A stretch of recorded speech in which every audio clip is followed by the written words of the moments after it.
Hello, আসসালামু আলাইকুম। আজকে আমরা খুব সংক্ষেপে টি বিল এবং টি বন্ডটা জানার ট্রাই করব। ট্রেজারি বিলটা কি? ট্রেজারি বিল হচ্ছে বাংলাদেশ সরকার কর্তৃক ইস্যুকৃত স্বল্প মেয়াদী ঋণপত্র, যার মাধ্যমে সরকার বাজার থেকে টাকা সংগ্রহ করে। এটা মূলত 91 দিন, 182 দিন এবং 365 দিনের জন্য ইস্যু করা হয়। অন্যদিকে ট্রেজারি যে বন্ড, এটা হচ্ছে সরকারের একটা দীর্ঘমেয়াদী ঋণপত্র, যার মাধ্যমে সরকার মূলত 2 বছর, 5 বছর, 10 বছর, 15 বছর এবং 20 বছর মেয়াদে সাধারণত ঋণপত্র ইস্যু করে থাকে এবং টাকা বাজার থেকে সংগ্রহ করে। এখন কথা হচ্ছে যে ট্রেজারি বিল এবং বন্ড সরকার কেন ইস্যু করে? সরকার মূলত ইস্যু করে সরকারের যে ঘাটতি বাজেট আমরা জানি, এই বাজেটটা পূরণ করার জন্য মূলত হচ্ছে যে সরকার বাজারে এই ঋণপত্রগুলো ইস্যু করে থাকে। যেন সরকার হচ্ছে সময়ে সময়ে বাজার থেকে টাকাগুলো নিয়ে তার যে ঘাটতি বাজেট এটা পূরণ করতে পারে।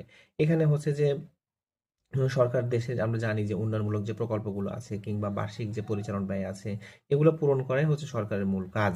এখানে ট্রেজারি বিল এবং বন্ড ইস্যুর মূল কারণ যদি আপনি বলতে চাই, সেটা হচ্ছে টাকা সংগ্রহ করা, ফান্ড রাইজিং যদি বলতে পারেন একদম সহজ ভাষায়। এছাড়া অর্থনৈতিক উন্নয়ন যেগুলো আছে, অর্থাৎ ইকোনমিক ডেভেলপমেন্ট যেটা আছে, কিংবা অপারেটিং আপনার হচ্ছে যে এক্সপেন্স যেগুলো পরিচালন ব্যয় আমরা যেটা বলি, সরকারি কর্মকর্তাদের যে বেতন ভাতাদি বা অন্যান্য ভাতাদি বা দৈনন্দিন ভাতা মেটানোর জন্য সাধারণত এটা ইস্যু করা হয়। এছাড়া জাতীয় ঋণ ব্যবস্থাপনা এবং মুদ্রা সরবরাহ নিয়ন্ত্রণ করার জন্য অর্থাৎ কেন্দ্রীয় ব্যাংকের মাধ্যমে সাধারণত এই ট্রেজারি বিল বা বন্ডটা ইস্যু করা হয়। এখন যদি বলা হয় যে আপনার টি বিল এবং টি বন্ডের মধ্যে মূল পার্থক্য কি? মূল পার্থক্য হচ্ছে একটা হচ্ছে স্বল্প মেয়াদী, একটা হচ্ছে দীর্ঘমেয়াদী। আপনি যদি স্বল্প মেয়াদের জন্য মানে এটা ক্রয় করতে চান, তাহলে আপনি হচ্ছে টি বিলে ইনভেস্ট করবেন, আর যদি আপনি দীর্ঘমেয়াদের জন্য ক্রয় করতে চান তাহলে আপনি হচ্ছে টি বন্ডে ইনভেস্ট করবেন। That's it.